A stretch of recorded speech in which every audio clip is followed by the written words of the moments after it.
Boker Tov. En général, le Sefer Torah, il ne faut pas le déplacer d'un endroit à l'autre pour faire plaisir à quelqu'un qui organise un minyan chez lui à la maison. Car ce n'est pas à la Torah d'aller chez les gens, c'est aux gens de se déplacer pour venir lire la Torah. Mais il y a des exceptions, comme par exemple, lorsqu'il s'agit de quelqu'un d'important. Par exemple, un hatan qui organise chez lui la tfila, le minyan. Ou inversement, Hazve Shalom, lorsqu'il y a des endeuillés qui organisent un minyan chez eux à la maison.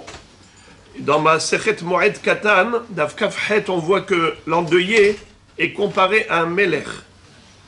Ça veut dire que de la même façon que hatan domé les melech, inversement, même l'endeuillé, on lui fait kavod comme un roi, donc il est considéré Adam Hashuv, et par conséquent, ce n'est pas considéré comme un bisayon, un mépris pour le Sefer Torah, que le déplacer de la synagogue pour l'amener dans la maison où l'endeuillé organise un minyan, ou le hatan, donc heureux événement ou moins heureux.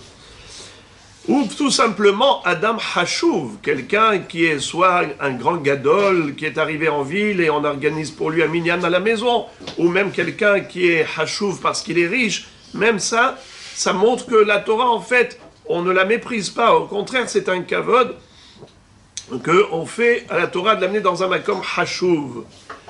Ou encore, si il y a 10 personnes qui sont obligées d'organiser un minyan chez eux, parce que, par exemple, il fait très froid. En ce moment, aux États-Unis, il faisait des moins 40 et moins 50. Donc, en effet, dans des cas de force majeure, où ils sont obligés d'organiser minyan ailleurs, alors il y a des circonstances atténuantes. C'est pas parce qu'ils ne veulent pas se déplacer vers la Torah, c'est qu'ils ne peuvent pas.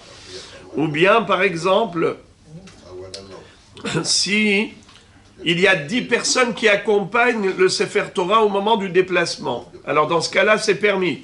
Puisqu'il y a tout le kavod qui lui est réservé, on accompagne un minyan entier qui accompagne le Sefer Torah. Dans ce cas-là, il n'y a pas de bisayon pour la Torah. Ou encore, si on est meyahed un Aaron, c'est-à-dire une arche spécialement pour le Sefer Torah dans cette maison, donc il a le kavod qui lui est réservé. Dans ce cas-là aussi, c'est permis. Ou encore, si on le déplace en voiture, dans ce cas-là, c'est aussi permis. Parce que c'est pas qu'on voit dans la rue comme ça un Sefer Torah qui se balade quand c'est dans une voiture, donc c'est aussi mechoubad. Ou encore, quand on est sous le même toit.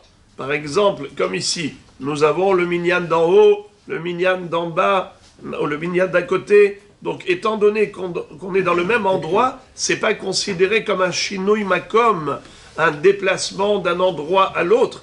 Et donc, il n'y a pas de bisayon pour la Torah. Voilà les cas de figure exceptionnels pour lesquels on a le droit de déplacer un Sefer Torah. Brouchim Tiyu.